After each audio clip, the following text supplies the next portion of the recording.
you came and touched the one knowing that all the rest of them were going to knock down. Therefore, you knocked down all the dominoes. And that's what happened here. You went to an individual who had ingested drugs, who wasn't healthy, who couldn't take the force that you applied to him, and it killed him. It's the same as you punch somebody. You don't mean you intend to kill him. You punch him, but if the guy can't take a punch and he falls down and dies, you caused that death. All right, yes, part of that cause was his glass jaw, but the bottom line is your punch did it. Okay, so I'm trying to follow this, Imran. What if the defense expert comes in and says, you know, you arrest him, you put him on the ground and you arrest him, he's going to die.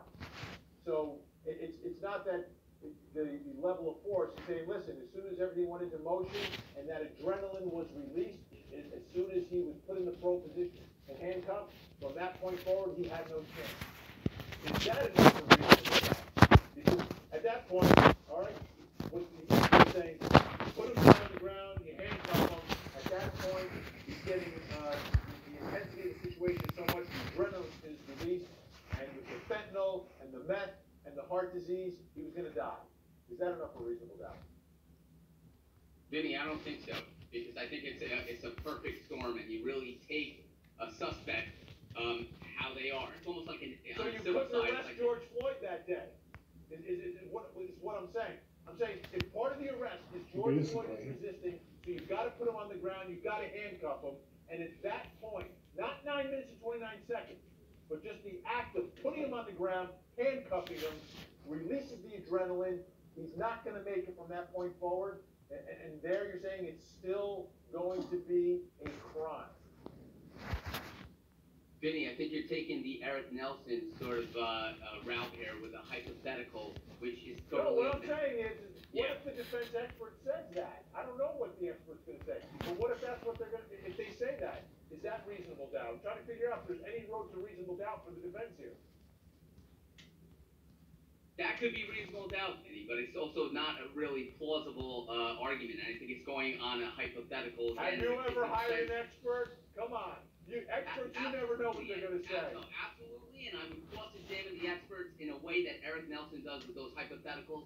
Is it going to be successful? I don't think so. Usually hypotheticals are not necessarily successful, and you could rip them up on redirect. This is really hypothetical. This is feeding off of what Dr. Baker has said. Michelle, Dr. Baker has said that it's a combination of things. And what he's saying is George Floyd could not take this the restraint, okay? So I can see a defense expert coming in and saying, yeah, he couldn't take the restraint, but it wasn't the 9 minutes and 29 seconds. It was just the initial restraint that released enough of this adrenaline that killed him. That's what I think they may say. What do you think, Michelle? Well, I think we're putting sort of all of our eggs in one basket, too, with Dr. Baker. I mean, these jurors are allowed to consider and weigh the testimony of the other experts.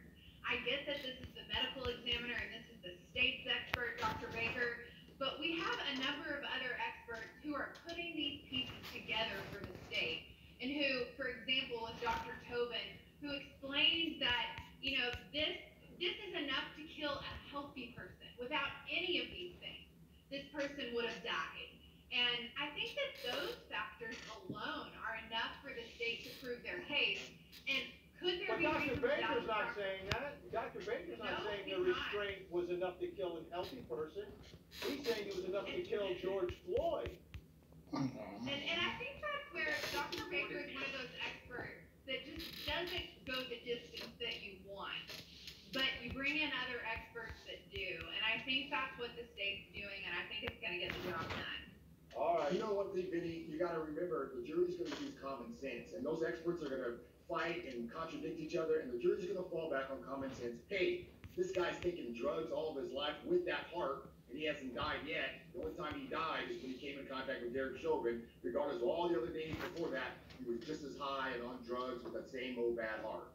All right, I hope prosecutors were just listening to that argument. That's the winning argument right there, folks. You just heard it. That is the winning argument. All right, when we come back, who had a better day, the prosecution or defense? It was not. I think it's a close call today. I don't know what the think tank's going to say. We'll find out when we return. What happens when the good guys go bad? I never had a suspect that was working as an informal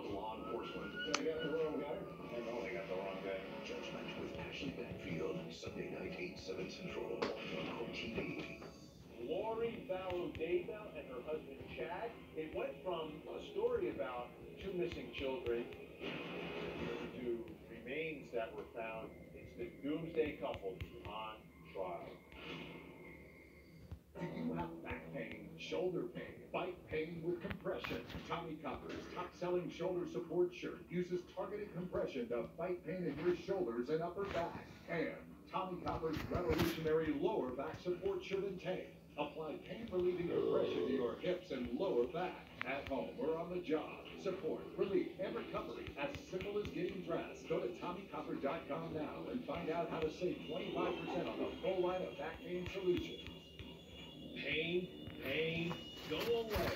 Now it can go away with relief that fits in your pocket. Introducing Himvana Rocket Relief, the wireless electric stimulation pain relief pen that goes to work immediately. Simply place it where it hurts, then watch as the relaxing currents massage your trigger points, boosting your endorphins and relieving your pain. Pocket Relief delivers a visible pulsing twitch. You can see it work, and you can feel it work. Relieving pain from sore and aching muscles, even nagging sports injuries in your knees, back, neck, hurting hands, and more. Fast. Himvana Rocket uses TENS technology, just like doctors and physical therapists, but without the expensive visits. That's amazing! Holy cow! You can see it! You can see it through the muscle! Oh, wow. That packs a punch. There's not that tightness that I have on my other side. Look at this thing! It is really strong! I can't believe something so small could be so powerful. Before, I couldn't keep up with my kids. Now, with Rocket Relief, they can't keep up with me. And Himvana Rocket has an easy-to-read LED display with 9 levels of intensity to be as strong as you need it to be. So don't let pain